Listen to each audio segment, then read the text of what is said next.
शुरुआत करते हैं आज की न्यूज़पेपर की हम पीआईबी के साथ में। पीआईबी की पहली न्यूज़ हम देखेंगे बोंगो सागर नौसैनिक नेवल एक्सरसाइज से रिलेटेड। ठीक है, इसमें पार्टिसिपेट कौन कौन करेगा? भारत करेगा और बांग्लादेश, दोनों देशों की नेवी इसमें पार्टिसिपेट करने वाली हैं।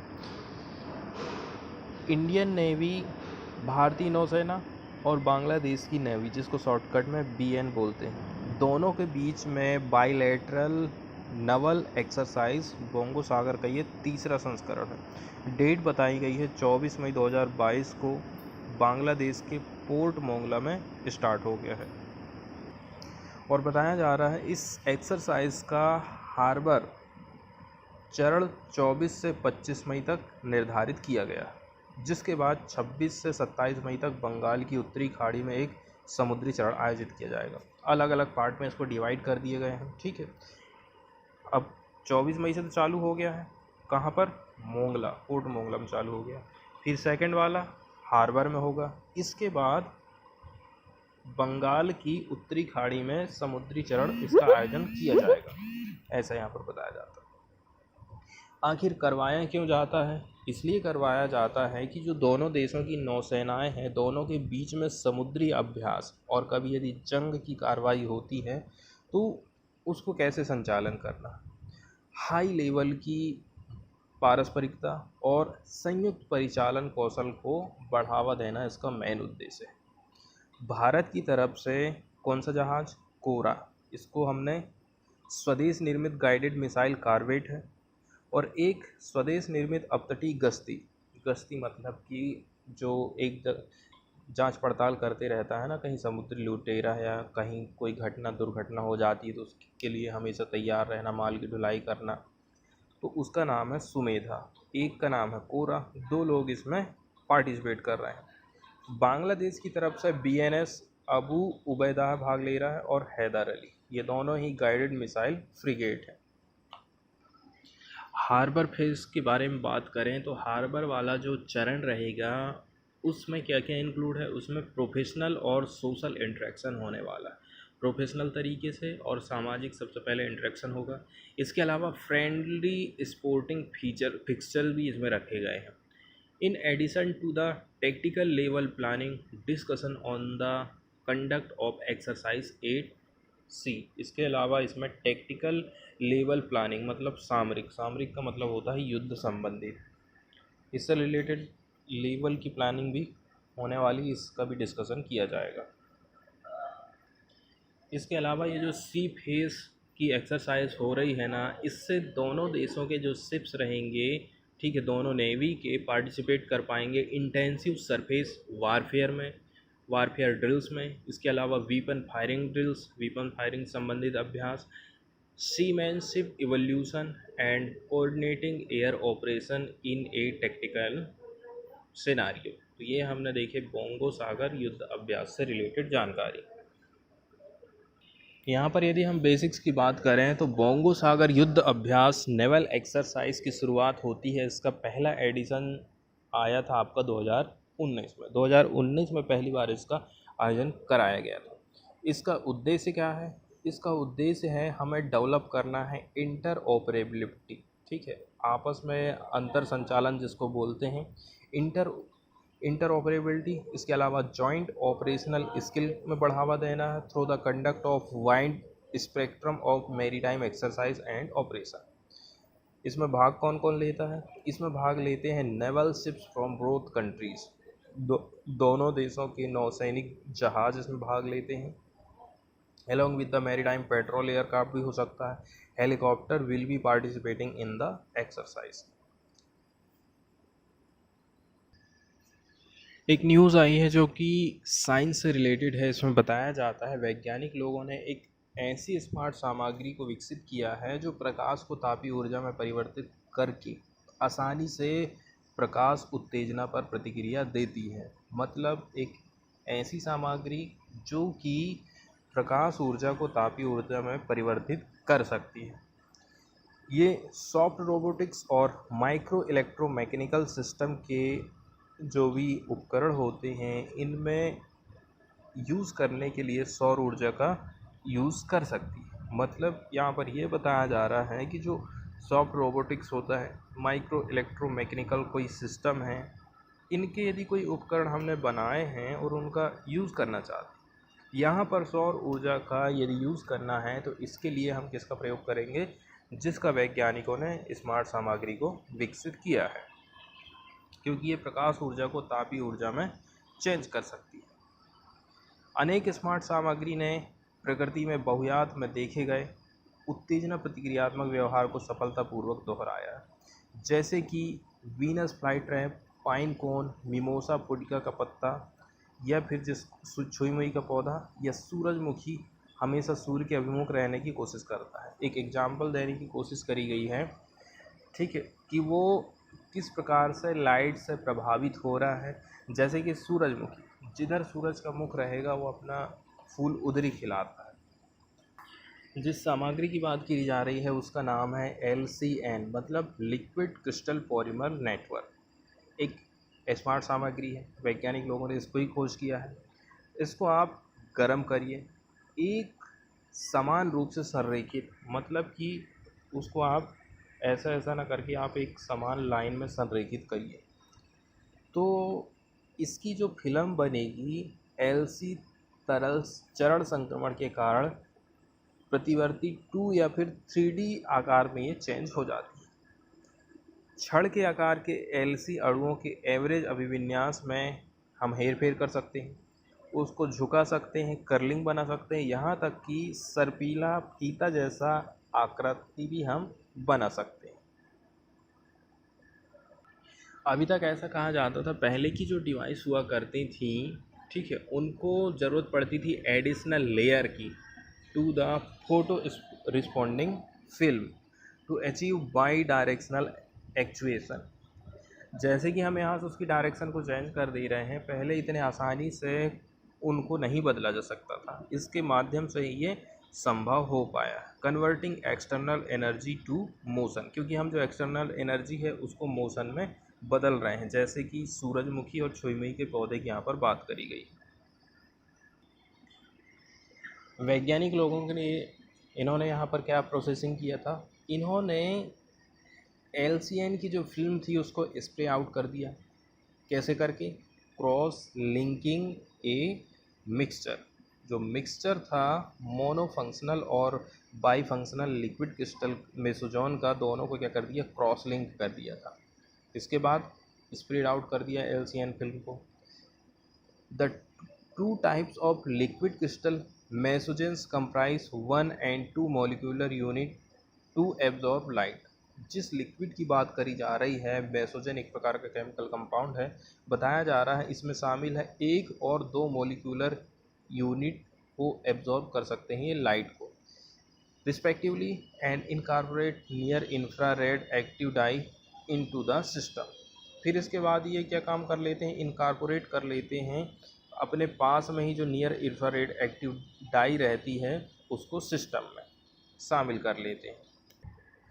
अगली न्यूज़ हम देखने वाले हैं द हिंदू से। तो द हिंदू की पहली जो खबर आई है वो यासीन मलिक से रिलेटेड आई है। इसमें बताया जाता है कि यासीन मलिक को कोर्ट ने उम्र कैद की सज़ा सुनाई है। NIA ने तो कहा था कि इसको उम्र कैद या फांसी ही होना चाहिए, लेकिन उसको उम्र कैद की सज़ा कोर्ट के द्वारा सुनाई गई। कोर्ट का कहना है कि मलिक ने आज़ादी के नाम पर जम्मू में आतंक और अन्य गैर कानूनी गतिविधियों को अंजाम देने के लिए धन जुटाने के मकसद से दुनिया भर में एक नेटवर्क बनाया था, ठीक है।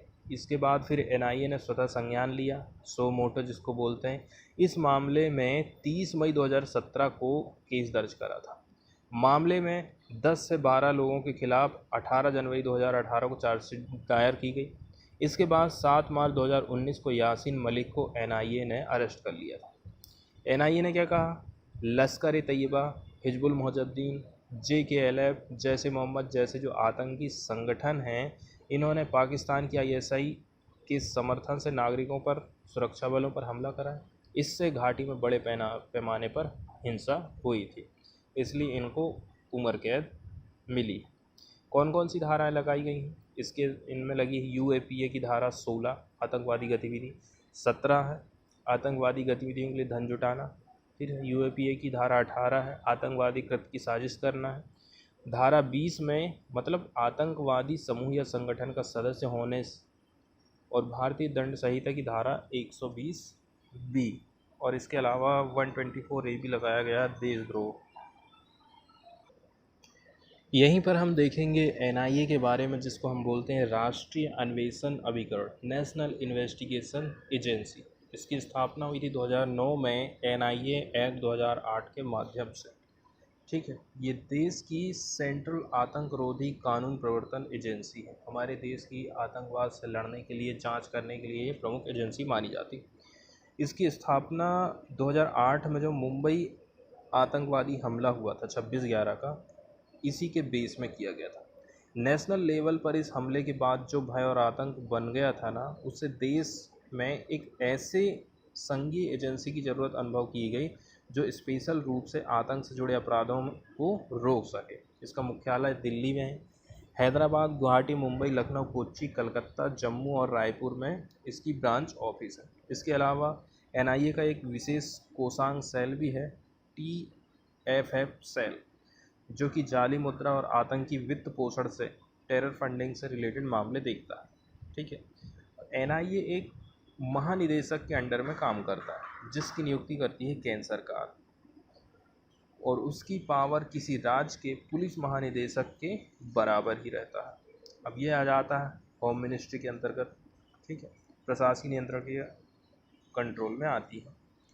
राज्य सरकारें एनआईए कानून में निर्दिष्ट अपराधों की जांच के लिए इस एजेंसी को पूरा सहयोग करने के लिए बाध्य हैं या फिर उनको सहयोग करना चाहिए। 2019 में इस एजेंसी में कुछ संशोधन किए गए थे। इसका जो अधिकार क्षेत्र है, कितने सब्जेक्ट को ये सुन सकती है, उसको बढ़ाया गया था। इसके फलस्वरूप एनआईए आज के टाइम में मानव तस्करी, नकली मुद्रा, ठीक है, बोंग जिसको हम बैंक नोट निषिद्धि कहते हैं, इसके अलावा हथियार का निर्माण, उनकी बिक्री, साइबर आतंकवाद, इसके अलावा विस्फोटक सामग्री संबंधी मामलों की जांच ये कर सकता है। इसमें कौन कौन से संशोधन किए गए थे? इसके अंडर में जो एनआईए कानून है ना, इसके प्रावधानों को व्यक्तियों तक विस्तार, पहले किसी संगठन से रिलेटेड ये अपराध देखता था, अब पार्टिकुलर ये व्यक्ति के हिसाब से भी अपराध देख सकता है। अब इसमें वो लोग भी शामिल हैं जो भारत में रह रहे हैं, वो लोग भी शामिल हैं जो भारत के बाहर रह रहे हैं। भारत सरकार इसके लिए परमिशन दे सकती है, ठीक है, कि आप जाइए बाहर, जाके उस व्यक्ति के, जो इंडियन व्यक्ति बाहर चला गया, उसके खिलाफ आप जांच करिए। केंद्र सरकार और राज्य सरकारें एनआईए कानून के अंतर्गत अपराध के मुकदमों के लिए सत्र न्यायालयों को विशेष न्यायालय के रूप में पदनामित कर सकती हैं। इसमें कुछ नए अपराधों को भी जोड़ा गया है। अभी हाल ही में दिल्ली सरकार की तरफ से ये घोषणा करी गई थी कि वहाँ पर सिंगल यूज़ प्लास्टिक को बैन किया जाने वाला है। तो जब हम यदि सिंगल यूज़ प्लास्टिक को बैन कर देंगे तो उसकी जगह हम आखिर यूज़ क्या करेंगे? तो इसके लिए कुछ एग्जीबिशन लगाए गए हैं दिल्ली की सरकार की तरफ से। एग्जीबिशन का मतलब होता है प्रदर्शनी। जैसे कि यहाँ पर बताया जा रहा है, it will introduce green startup policy for plastic manufacture.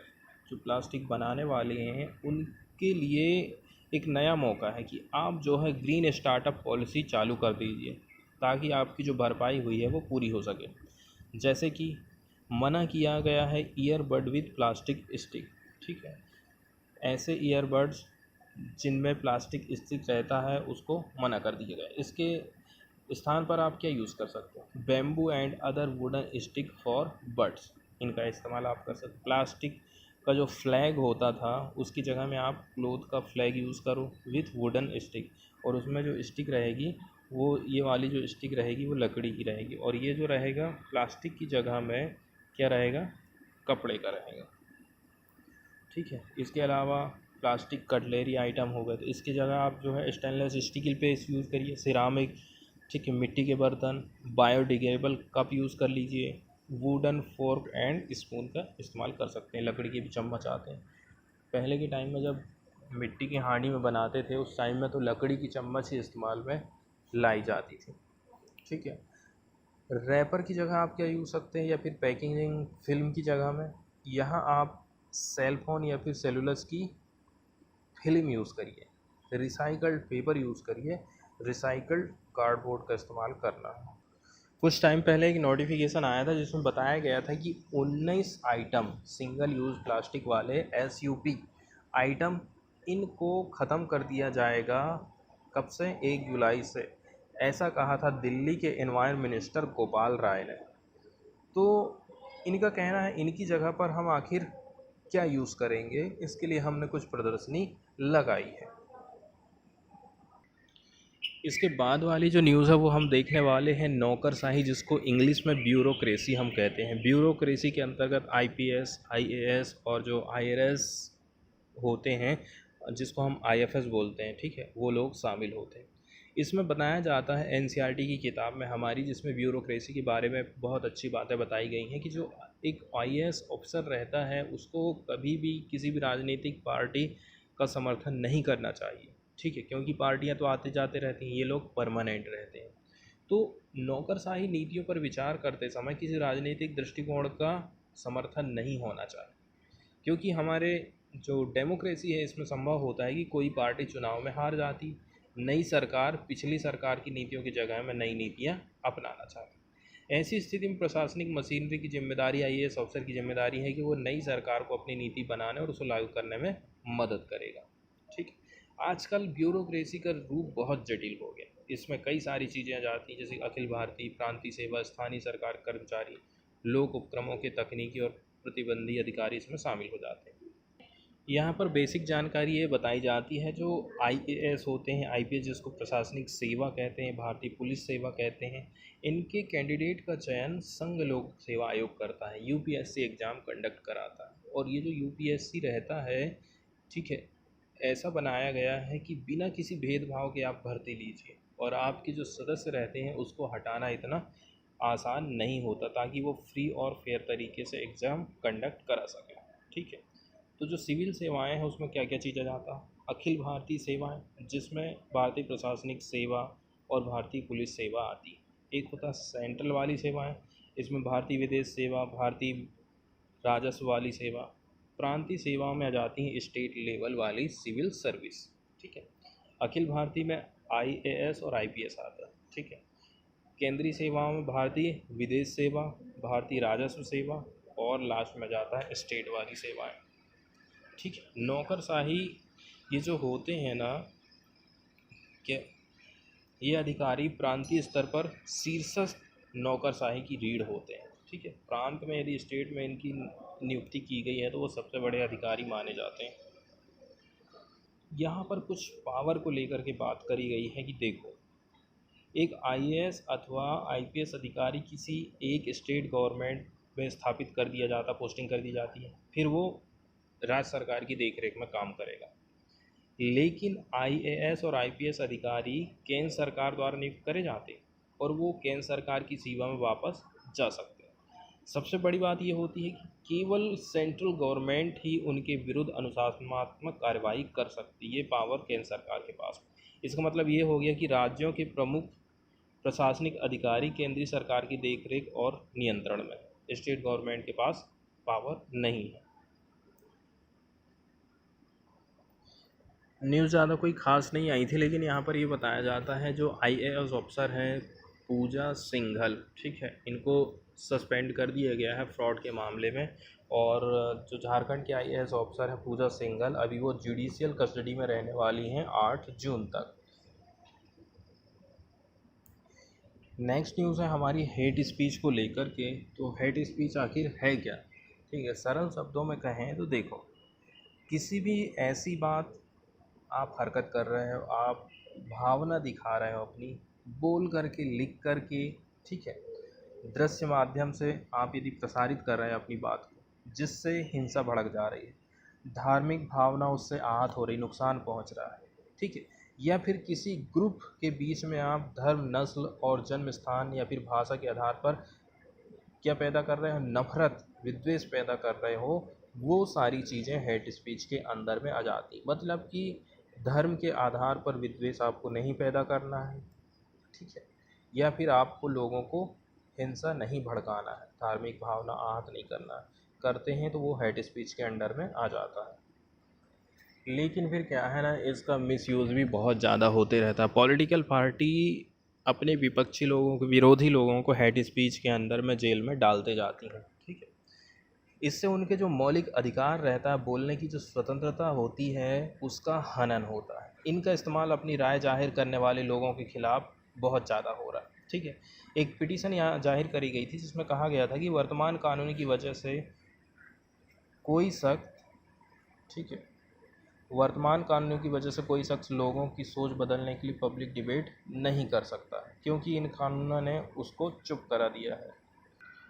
Hate speech के जैसे जैसे कानून ना अभी भी बहुत सारे हमारे यहाँ पर मौजूद हैं, जो कि यदि आप कुछ भी बोलते हो तो आपको जेल हो जाती है, आपकी आवाज़ को दबाया जाता है। जैसे कि एक है सेक्शन 505, इसके अंतर्गत क्या बताया जाता है, ऐसी अफवाह या फिर खबर फैलाना या उसको आप छपवा देते हो जिससे जनता में डर की भावना बढ़ जाती है। इसमें किसी धर्म, जाति या भाषा के प्रति भड़काऊ बात करना भी आ जाता है। ठीक है, 1880 से चला आ रहा है ये एक्ट, गैर जमानती माना जाता है। 2 साल तक की जेल या फिर भारी जुर्माना या फिर दोनों हो सकते हैं। इसके अलावा कंटेम्प्ट ऑफ कोर्ट भी आ जाता है। ठीक, संविधान कहता है कि कोर्ट के किसी फैसले की निंदा आप नहीं कर सकते। विधि विशेषज्ञ केवल विभिन्न पहलुओं का विश्लेषण कर सकते हैं। ठीक है, फैसले से सहमत ना हो तो उच्च अदालत में सिर्फ आप अपील कर सकते हैं। और अवमानना की सज़ा बताया जा रहा है कि कोर्ट ही तय करता है। इसके अलावा सेक्शन 124A है, बहुत ज़्यादा न्यूज़ में रहा है, जिसकी सुनवाई अभी चल ही रही है। तो आईपीसी की ये धारा राजद्रोह से जुड़ी है। इसके तहत उस व्यक्ति को सज़ा देते हैं जो भारत सरकार के विरुद्ध नफरत फैलाता है या सरकार के खिलाफ भड़काने की कोशिश करता है या सरकार की अवमानना करता है। ठीक है, तो इसमें कुछ साल की जेल से लेकर के आजीवन कारावास तक का प्रावधान किया गया है।